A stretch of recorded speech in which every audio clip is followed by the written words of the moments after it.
Bonsoir. Une fois de plus, je suis parmi vous et je suis heureux.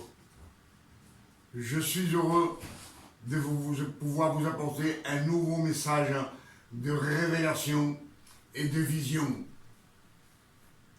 Pour cela, je vous salue au nom de notre Père éternel et au nom de notre Sauveur et Seigneur Jésus-Christ.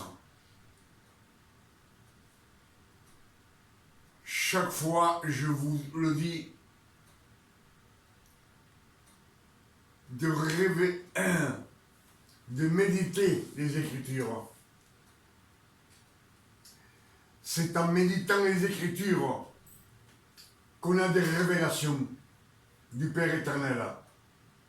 Comme je vous le dis toujours, quand on lit la parole de Dieu et qu'on la médite, on tombe toujours sur une phrase que l'Esprit Saint vous dit de méditer.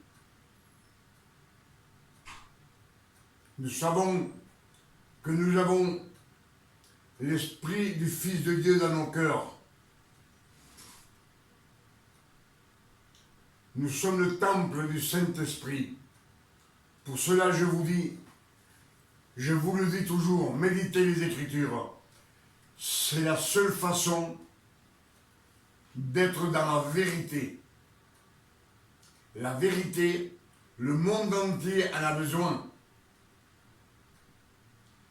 Ce qu'on va méditer ce soir, c'est l'amour de Dieu qu'il a pour nous.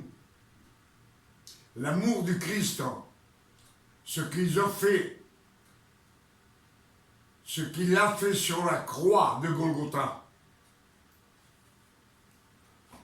Pour cela, je vous le dis toujours, je suis heureux de pouvoir partager ensemble ce que le Père éternel nous donne par le Saint-Esprit. Ce soir, ce qu'on va méditer ensemble,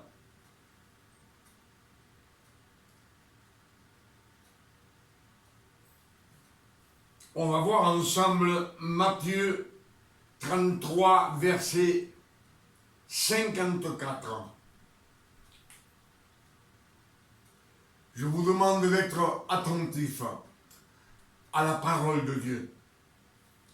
Écoutez avec attention.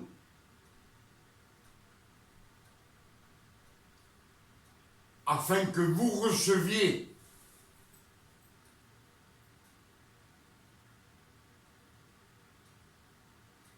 la parole de notre Père éternel et de l'Esprit Saint.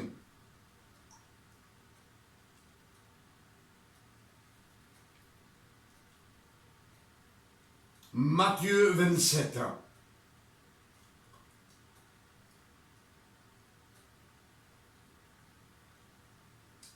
Verset 50. Jésus poussa de nouveau un grand cri et rendit l'esprit. Et voici le temple, et voici le voile du temple se déchira en deux, depuis le haut jusqu'en bas. La terre trembla, les rochers se fendirent. Les sépulcres s'ouvrirent, et plusieurs corps des saints qui étaient morts ressuscitèrent.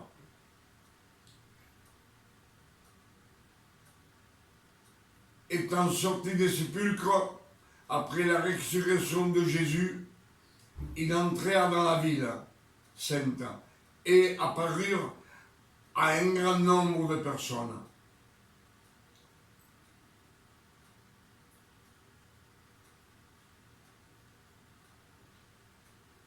Le centenier et ceux qui étaient avec lui pour garder Jésus, ayant vu le tremblement de terre et ce qui venait d'arriver, furent saisis d'une grande frayeur et dirent: assurément, cet homme était le Fils de Dieu.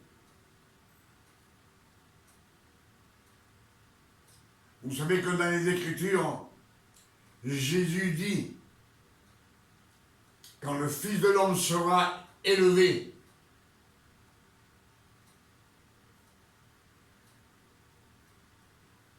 là vous saurez qui je suis. Et là on a la confirmation. Matthieu 27, verset 54. Le centenier et ceux qui étaient avec lui pour garder Jésus, ayant vu le tremblement de terre et ceux qui venaient d'arriver, furent saisis d'une grande frayeur et dirent assurément cet homme était le Fils de Dieu. C'est resté pour toute l'éternité dans les 4 évangiles. Mais revenons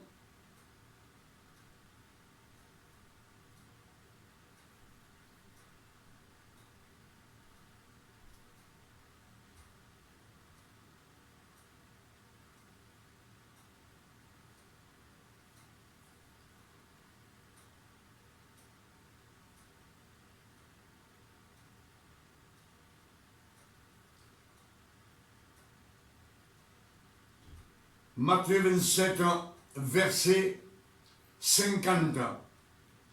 Jésus poussa de nouveau un grand cri et rendit l'esprit.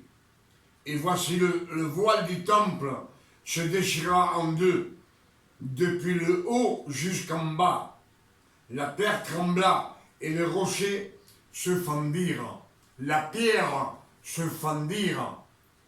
La pierre, il n'y avait plus de loi. Pour cela,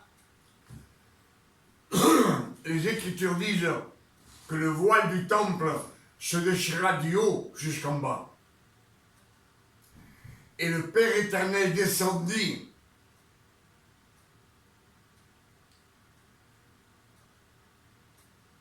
et le monde entier peut se présenter de nos jours.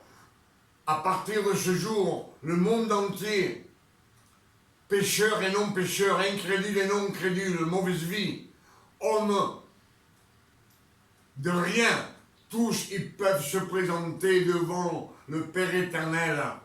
Et le Père éternel les embrasse. Il ne regarde plus le péché. Je pense que ce que je vous dis, c'est clair. Méditez avec moi ces versets. Et vous verrez bien que c'est écrit. Les révélations sont là. Pour cela, les sépulcres s'ouvrirent. Et beaucoup de saints ressuscitèrent. Et beaucoup de gens les virent. Pendant ce temps, il y a 2000 ans.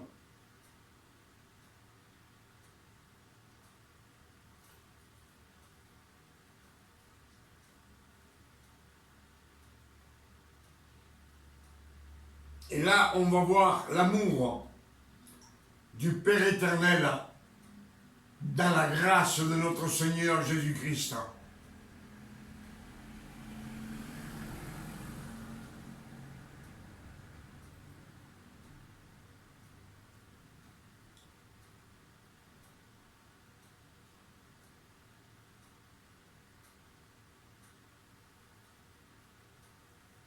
Luc 15, versets 11 à 18.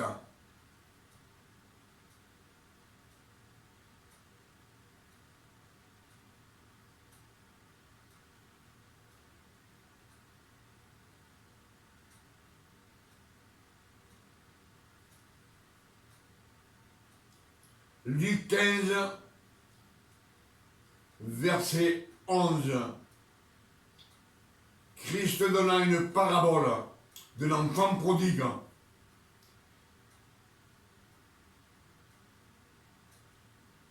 Jésus dit encore, un homme avait 2 fils. Le plus jeune dit à son père, mon père, donne-moi la part de bien qui doit me revenir. Et le père leur partagea. Le bien du père, il le partagea avec ses deux fils. Peu de temps après, le plus jeune fils, ayant tout ramassé, partit pour un pays éloigné, où il disposa son bien en vivant dans la débauche. Lorsqu'il eut tout dépensé, une grande famine survint dans ce pays, et il commença à se trouver dans le besoin. Il alla se mettre au service d'un des habitants du pays, qui l'envoya dans ses champs pour garder les pourceaux. Il l'envoya pour garder les pourceaux. Vous savez, pour un juif, pour un fils de Dieu, garder les pourceaux, c'est le plus bas qu'on puisse tomber dans notre vie.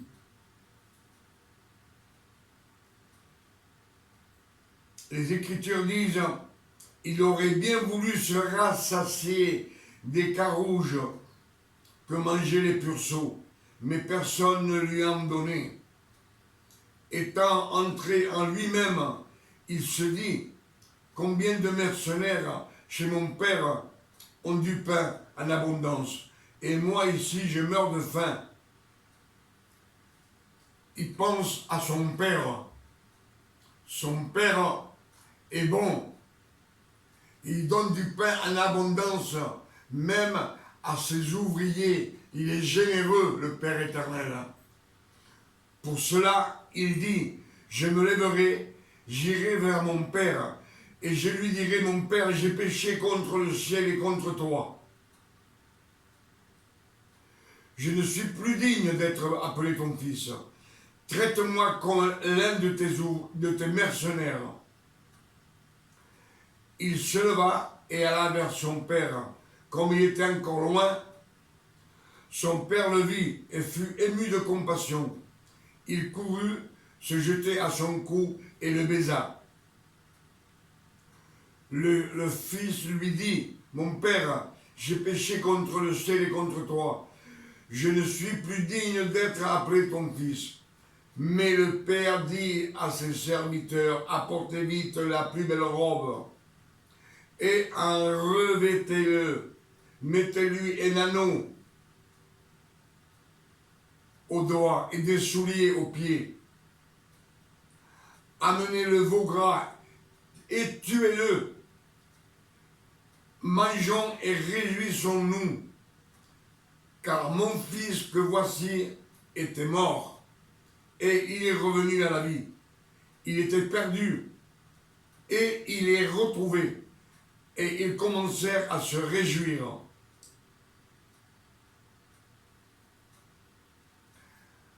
Amen. Là, on voit que ce fils prodigue, comme tout être humain, au commencement, on était avec le Père. Mais ce fils prodigue, qui représente tout pécheur, part, prend ses biens et part dans le monde. Et une fois qu'il a dépensé tous ses biens, il se souvient de son père. Parce que dans ce monde où il vivait, il est arrivé un moment de famine dans sa vie. Et il doit travailler pour pouvoir manger. Et rentrant en lui-même, il dit, chez mon père, il y a du pain en abondance. Même ses ouvriers ont du pain en abondance. Il était en train de dire que son père était bon, il était généreux.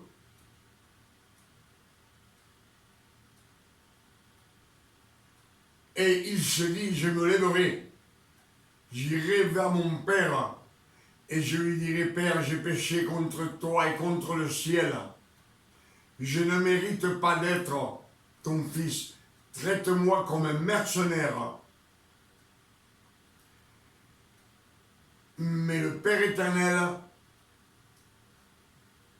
il était en train de regarder l'horizon. Le Père éternel est toujours en train de regarder la terre pour voir si un de ses créatures sort, se lève pour venir vers le Père éternel, venir dans la grâce de Jésus. Ce jeune homme qui est parti dans le monde représente tous les pécheurs qu'il y a dans ce monde. Mais le Père, quand il le voit, qu'il se lève, c'est-à-dire qu'il pense au Père éternel et à ses bontés, il court vers lui. Il le voit de loin. C'est pas de loin qu'il le voit. Dieu, le Père éternel, ne voit pas de loin. Vous savez qu'il est omniprésent, omnipotent et omniscient. Il sait tout, mais il voit venir son fils plein de péchés, plein de tâches. Mais lui, il ne regarde pas.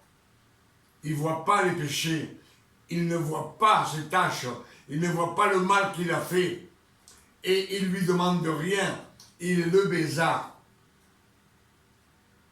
Et tout de suite, il n'écouta pas ces paroles du fils. Il ne lui demanda pas pourquoi tu as fait cela. Il ne lui demanda pas repends-toi ou demande pardon. Non. Il demande, le Père éternel ne demande rien. Il la baisa. Et tout de suite, il dit, apporte une robe, la plus belle. Mettez-lui un anneau à son doigt qui représente l'alliance de l'épouse. Mettez-lui des sandales et tuez le veau gras. Tuez le veau gras. Il le tue devant lui. C'est la paye que le Père éternel paye pour ses enfants, pour qu'ils reviennent à lui. Le sang de Jésus, quand on a lu Matthieu 33, verset 50 et quelques, le voile du temple se déchira à la résurrection de Jésus, jusqu'en Jésus inspira, il expira, et là la terre trembla. C'est ce qu'on a lu dans les Écritures, et le Père éternel descend vers ses enfants. Il donne l'opportunité au monde entier de venir vers lui, et lui les embrasse tels qu'ils sont. Pour cela, Jésus dit dans les Écritures, venez à moi. 11, 28, je crois, venez à moi, vous qui êtes fatigués et chargés, et je vous donnerai du repos.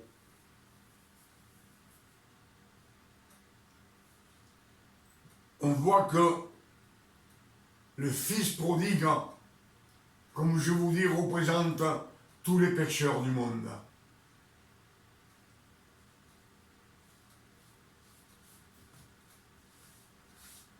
Mais ce pécheur, il a eu ce qu'il ne méritait pas.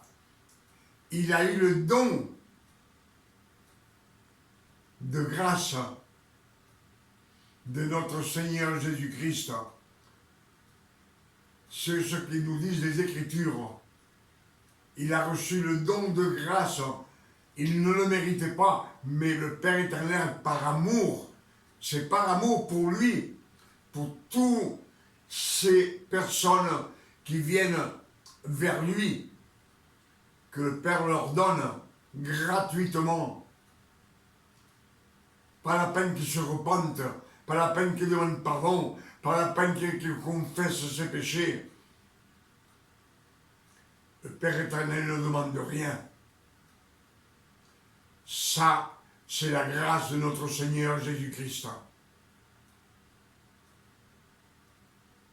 Je pense que ce que je vous ai dit est clair.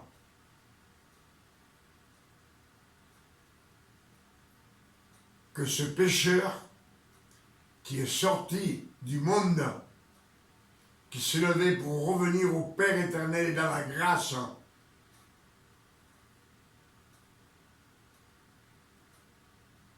il n'a fait aucun effort. Il a dit simplement, j'irai vers mon Père.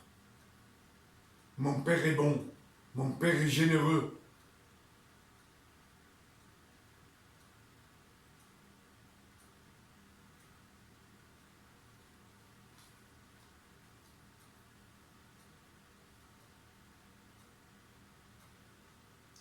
Ça, c'était Luc 15, versets 11 à 18. L'enfant prodigue.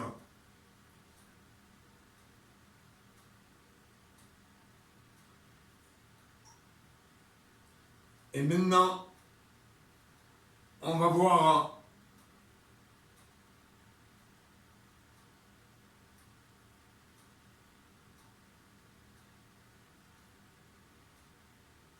une minute, s'il vous plaît.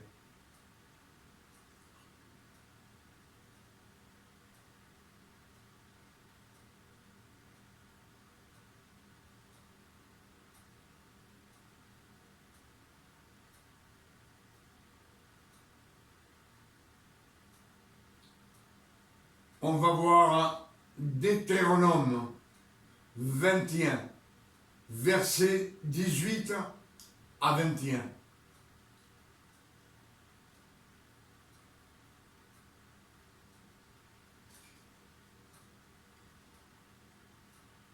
Alors, verset 18.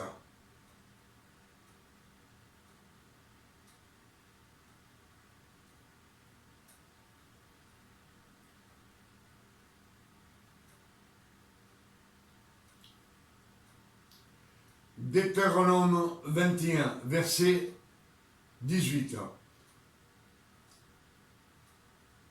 Si un homme a un fils indocile et rebelle, n'écoutant ni la voix de son père, ni la voix de sa mère, et ne leur obéissant pas, même après qu'ils l'ont châtié,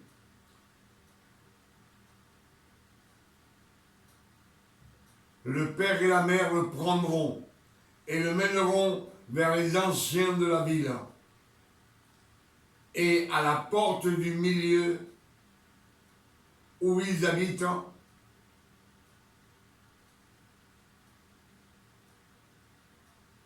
ils diront aux anciens de sa ville, voici mon fils, qui est indocile et rebelle, qui n'écoute pas notre voix, et qui se livre à des excès et à l'ivrognerie.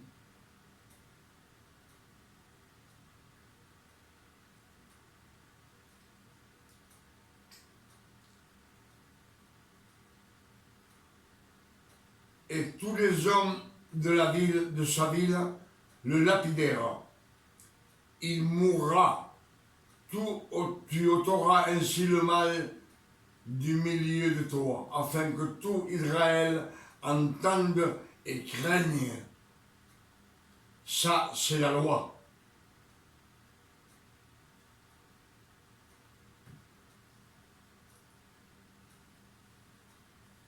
Là, ce qu'on a écouté, ce qu'on vient de lire, c'est un père et une mère qui ont un fils.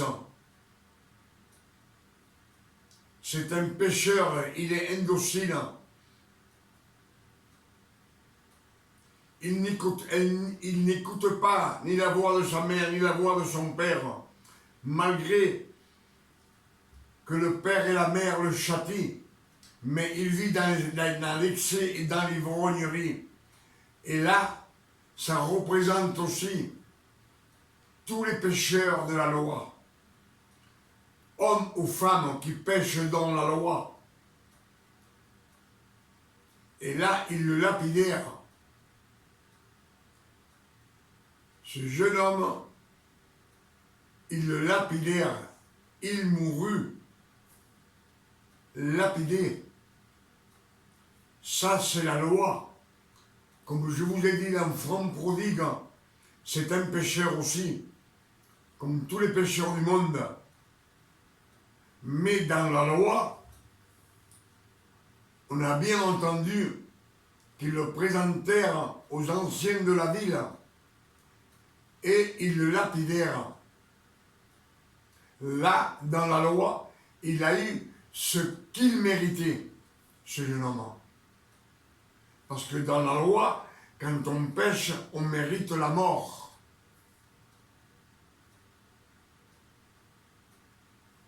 Je pense que vous me suivez.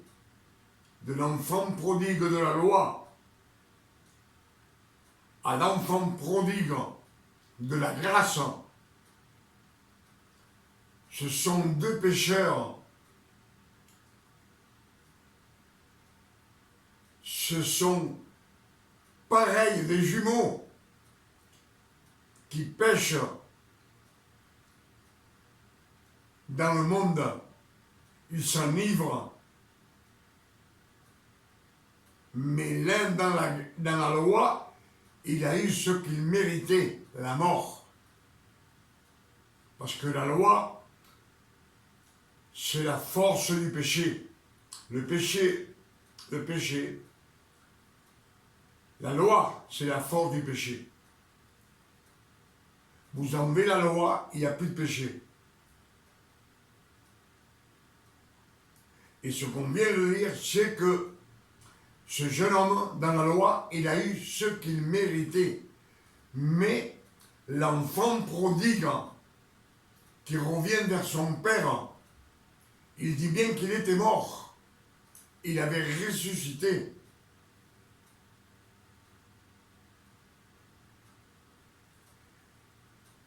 Il vient vers le Père éternel. Et là, il reçoit des cadeaux. Il reçoit des bénédictions. Il reçoit des baisers. Il reçoit un anneau. Une robe immaculée de péché. Sans péché. Des sandales aux pieds. Et après, ils tuèrent le veau gras pour faire la fête et se réjouir, les danses et les chants. C'est dans la joie que ce Fils a été reçu par le Père éternel. Ce pécheur, il a eu ce qu'il ne méritait pas. Le Père éternel ne lui a pas demandé pourquoi il avait fait cela, pourquoi il est parti, pourquoi il avait péché, pourquoi il ne demande rien, mais il le reçut dans la grâce. Là, le Fils prodigue de la grâce a eu ce qu'il ne méritait pas. Et dans la loi, le Fils prodigue de la loi a eu ce qu'il méritait. Il y a deux choses différentes. Il y a une grande différence. Pour cela, quand le Christ a ressuscité, il vous dit, venez à moi, je vous ai racheté de la loi. Sortez de la loi. Je pense que les Écritures sont claires.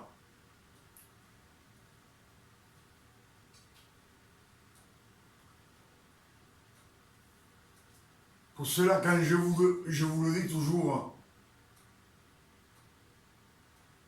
Ne mélangez pas la grâce et la loi. Quand vous jeûnez,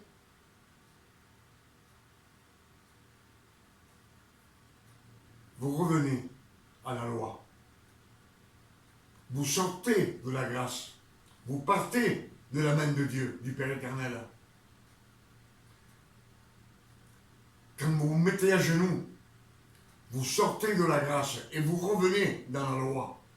C'est ce que le Père éternel ne veut pas. Jésus, le Père éternel, et Jésus, parce que Jésus aujourd'hui a tout le pouvoir. Et lui, quand il est venu sur la terre, il est venu accomplir toute la loi. Mais dans cette loi, vous verrez bien qu'il n'y a pas de sacrifice d'animaux. Il ne vous dit pas de jeûner. Il ne vous dit pas de vous mettre à genoux non plus. Mais il vous dit de faire des efforts de votre corps. C'est Jésus qui changea la loi. Comme je vous ai dit toujours, il y a eu 3 lois. Les 10 commandements au mont Sinaï. Que Moïse brisa. Les 613 commandements de Moïse. Il y a la loi que Jésus vient accomplir et la loi des prophètes.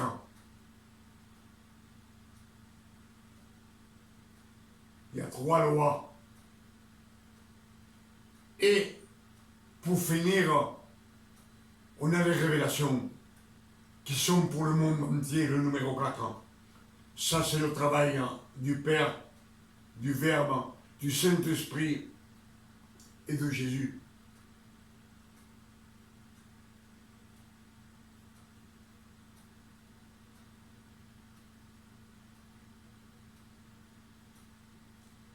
Aujourd'hui, de nos jours, j'ai vu aux infos, aujourd'hui même, j'ai vu aux infos qu'ils veulent mettre les 10 commandements dans toutes les écoles et à la porte des églises. Ça, c'est l'État. Pourquoi les 10 commandements? Si ces 10 commandements sont déjà dans le monde, on est gouverné par les 10 commandements. Le monde entier est gouverné par ces 10 commandements. Même ceux qui ne croient pas en Dieu, les athées.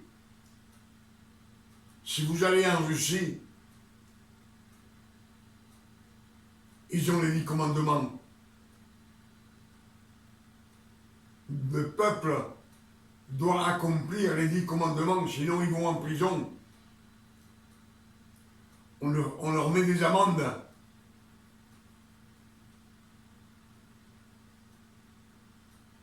Et il y a des pays encore plus sévères qui ont encore le droit de la mort, la chaise électrique ou autre façon de les tuer. Mais de nos jours, maintenant, vous vous rendez compte que j'ai vu ça aux infos. Ils veulent mettre les 10 commandements. Satan ne veut pas qu'on sorte des 10 commandements. Il veut qu'on reste dans les 10 commandements. Parce que dans les commandements, ce que dit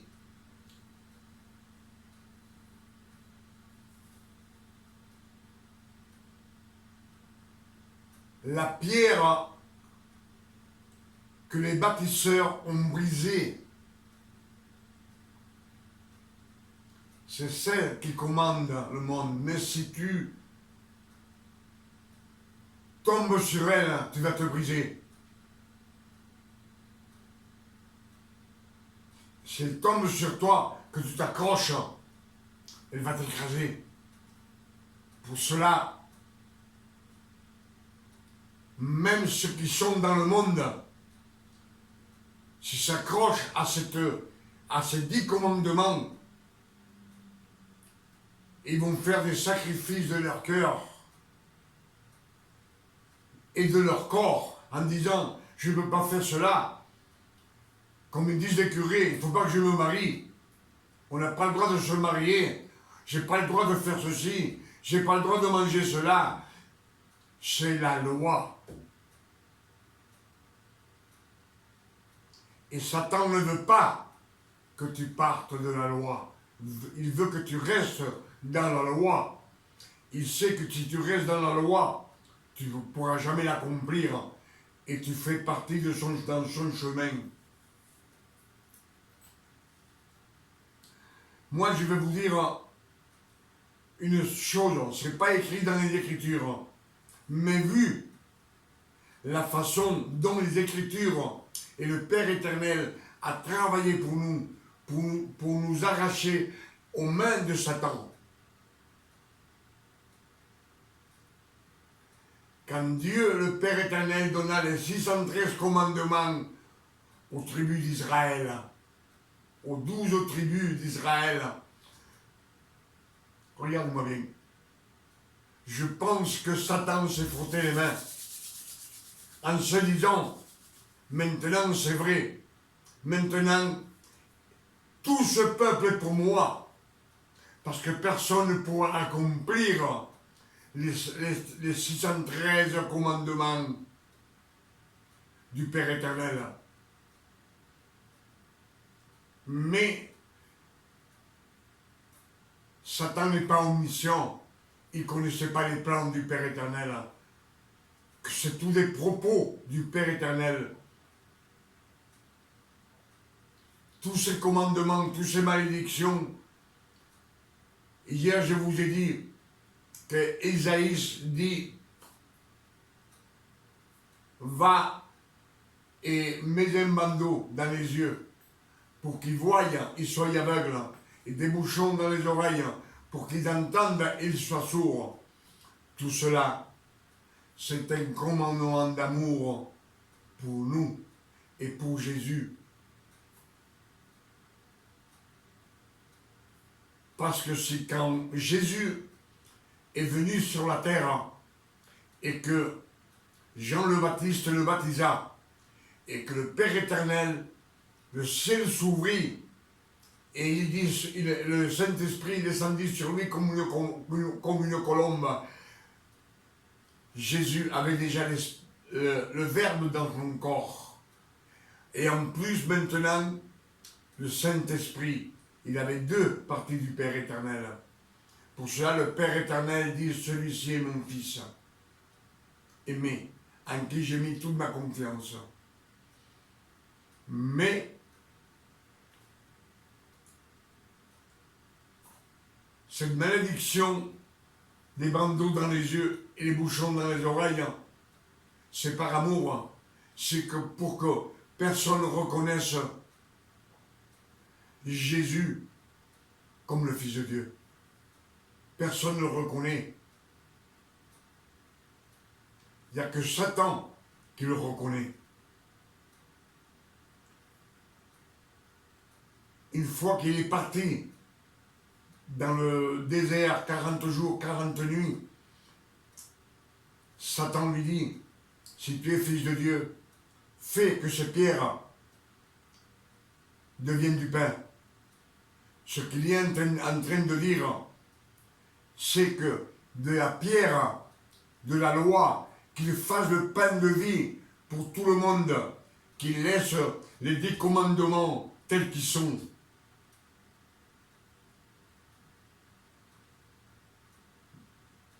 Mais le Père éternel, Jésus a déjà accompli toute la loi. Mais personne ne reconnaît que c'est le Sauveur, ni le Messie, ni le Fils de Dieu. S'il l'aurait reconnu comme le Fils de Dieu, il n'y aurait pas eu de sacrifice. Il est venu sur la terre, Jésus est né sur la terre, de chair et de sang comme toi et moi. Il n'avait aucune beauté pour qu'on puisse l'apprécier. Il n'y avait que sa parole. Mais s'il l'aurait reconnu comme Dieu, il n'aurait pas sacrifié. Et il fallait qu'il meure sur la croix maudite pour effacer avec son sang précieux toutes les iniquités, tous les péchés, passés, présents et futurs, toutes les malédictions qui sont été jetées dans le jardin d'Éden sur Adam et Ève et même sur Satan. Tout cela a été effacé avec le sang précieux de notre Seigneur Jésus-Christ. Vous vous rendez compte que si Jésus aurait été lapidé, il n'y aurait pas eu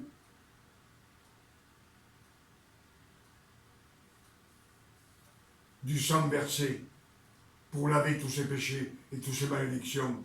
S'il l'aurait tué par l'épée, c'était pareil. S'il l'aurait jeté au lion, comme ils firent les Romains 100 ou 200 ans plus tard, il n'y aurait pas eu ce sang versé sur la croix. Ce sang versé sur la croix, c'est par amour pour nous. C'est le travail de Dieu, le Père éternel,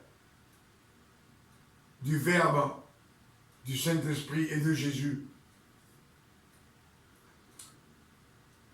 Je pense qu'on a médité beaucoup de choses ensemble ce soir et vous les avez entendues comme moi.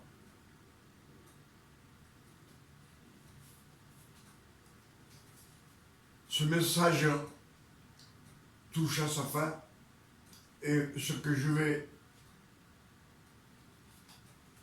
souhaite, pour cela je demande au Père éternel au nom de notre Seigneur Jésus-Christ que ce message puisse vous faire grandir dans le chemin de Jésus.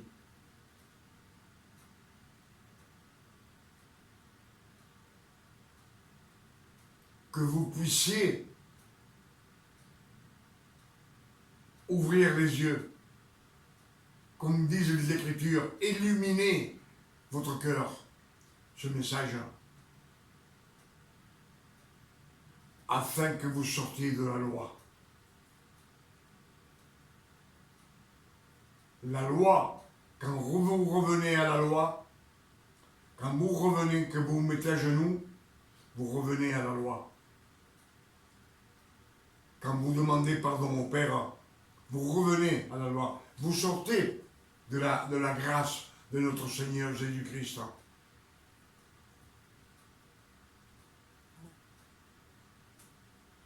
Si vous gênez, vous sortez, vous revenez. Il ne faut pas mélanger. On ne peut pas mélanger la loi et la grâce en même temps, ça ne nous sert à rien. Les Écritures le disent.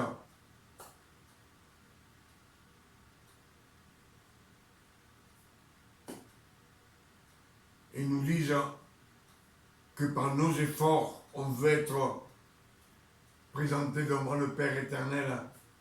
On est séparé de Christ et déchu de la grâce. Ce sont les Écritures qui le disent.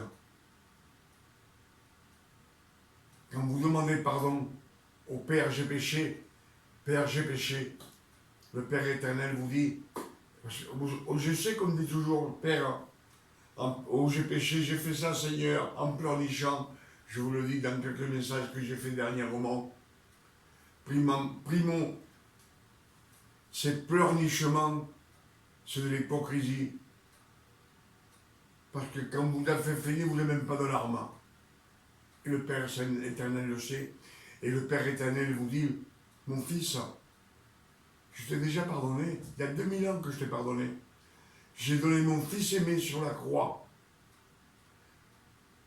transpercé par des clous, transpercé par une lance, fouetté à mort.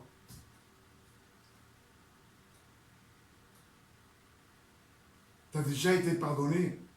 Ce qui te reste à faire, c'est de rendre grâce pour ce que Jésus a fait sur la croix et ce que le Père éternel a donné son Fils pour nous. Sois reconnaissant et dis merci. Et quand on dit merci, qu'on est reconnaissant, on ne pleure pas.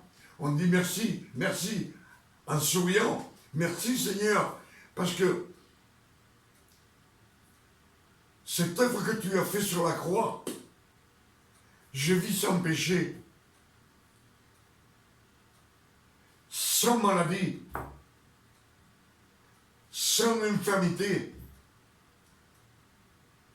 Et tout cela, je le dois à ta grâce, à ta bonté, à ton amour, à ta générosité.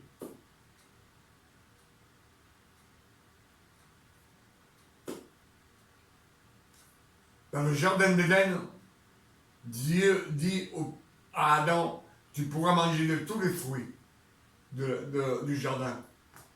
Le jardin est sous la grâce de notre Père éternel. Tous les fruits du jardin. Et Jésus vous dit que tout est permis, mais tout n'est pas utile. Car tout ne sanctifie pas. Mais tout est permis.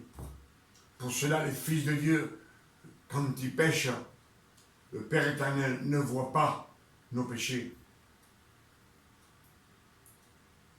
Il voit Jésus, le sang précieux de Jésus qui nous a lavé, il nous a donné sa sainteté. Pour cela, nous sommes fils de Dieu. Il dit qu'il nous a ressuscités.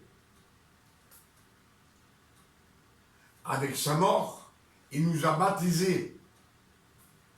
Et avec sa résurrection, il nous avait ressuscités ensemble. Et ensemble, il nous a assis ensemble dans les cieux. Il a mis l'esprit de son Fils dans nos cœurs. Et il nous dit, tel il est, tel nous sommes dans ce monde. Aujourd'hui, au présent, c'est pas au passé ni au futur, c'est maintenant qu'on est comme Jésus, tel il est et tel nous sommes dans ce monde. Avec ces quelques paroles et ces quelques versets qu'on a lus ensemble et on a médité ensemble, parce que vous les avez reçus comme moi. Je demande au Père éternel, dans le bon nom de Jésus, qu'il illumine votre cœur et que vous puissiez grandir dans le chemin de Jésus. Que Dieu vous donne la grâce, le don de grâce, gratuitement, comme il le donne à ses fils. Souvenez-vous que Jésus dit, je suis la lumière du monde. Celui qui me suit ne marchera jamais dans les ténèbres, mais il aura la lumière de la vie. La lumière de la vie. C'est une promesse pour ses fils. Et quand on a la lumière de la vie, le péché reste loin de nous. Quand il s'approche, il voit le sang de Jésus, les enfants du Père éternel. Et le diable fait comme Jésus, quand Jésus était dans le désert les 40 jours et les 40 nuits. Tant de sainteté, il s'enfuit.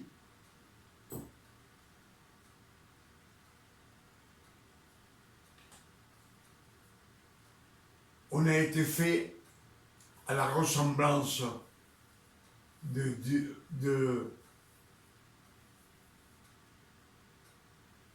à la ressemblance de Jésus. Pour cela, nous sommes fils de Dieu. Nous sommes à la ressemblance et Nous sommes, comme il dit, à l'intelligence de Dieu, à notre image et à notre ressemblance.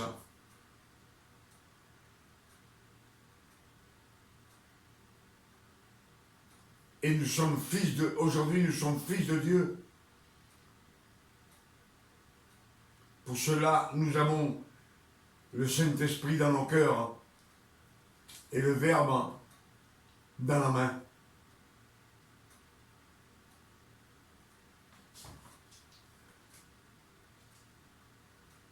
Je vous dis pour ce soir, je demande au Père éternel, au nom de notre Seigneur Jésus-Christ, qu'il vous donne une nuit de repos, de santé, de bonheur, vous et vos enfants et tous vos amis, vous tous qui regardez et écoutez mes messages de grâce et de vision. Ce que je souhaite, c'est que vous grandissiez dans le Seigneur, que vous grandissiez, vous élevez,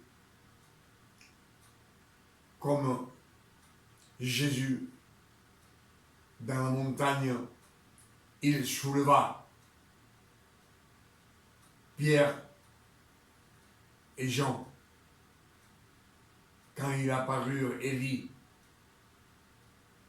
Moïse et Jésus, ces apôtres, ces trois apôtres qui étaient en bas, s'agenouillèrent et lui les releva.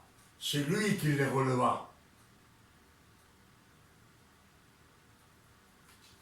Que Dieu vous bénisse ce soir et vous garde. Dans le bon nom de Jésus. Amen. À la prochaine, si Dieu le veut.